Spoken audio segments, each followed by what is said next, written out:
Ngalang kawan kata yang bantu ini kok. Puan hantam raja kena ambak jerat belana yang baik ikut raja ipucut. Yang ini tulis awak bintik yang mari iput bawa batai marmar. Nan siradu yang kata gagung kenang parang kenang budi urinci dah. Kalau lanannya yang ditengok jawab belat Jawa. Kalau ramai Jawa yang bab belana. Yang mati boleh urinci dah.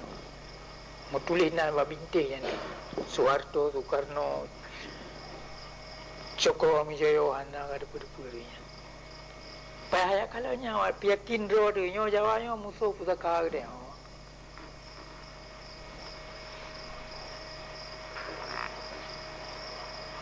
Jawanya nak ke musuh pusaka ke mana aja.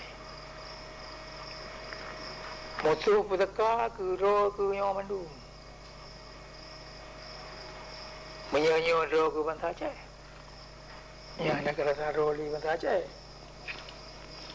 Cik Hana perkara apa lu yang mari Melayu. Tetapi pakriban musuh pusakanya kaji dia semah le urang Aceh orangnya. Kajak hei bapa ni. Kajak pemulia ni. Kayak tim terima perintah ni. Kata jangkai haji sebagai orang yang perintah ada nanggro Aceh dah ada bantah Aceh. Yang mana bukan kejadian? Bukannya? Pakriban je kejadian lagi. Pakir je lagi. Dengan buknya lagi-laginya. Bantah Aceh orangnya. Kai kianat ke negeri. Kai kianat ke negara. Kaki anak ke bantah. Atau orang yang ada kaki anak. Kalau mungkin hanya hanai juga dengan sengaja oleh orang Aceh. Tak hanjian. Karena orang Aceh hanjian kapung je. Ni kaya tim ni. Walaupun dengan hana maksud kianat. Orang yang kapung anak itu rile musuh, anak itu soleh rakan, ya? Anak itu pulih yang menalai tu, atau apa yang mulia.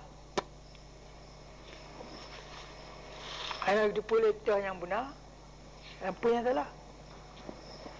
Anak itu pulih yang patut, dan yang anak patut dah puput. Urung pungo, anak yang muda boleh dalam siapa perkara. Jadi pelaku dia orang yang nak pun kena yang galak je. Ya? Peng yang nak langkih je cok, cik kedai hijau. Ni nak tahu berapa cok cara cuma kau je. Kanya? Tu nak tu orang pun, orang pun. Kalau dah orang pun orang pun. Orang pun nak mungkin kaya, nak mungkin napeng je saja. Ni cok dia orang lain. Yang lagi yang orang Aceh.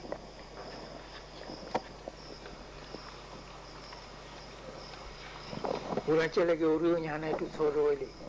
Hana itu pun nan ro ini. Jadi peganan ini siar Jawa kaya itu.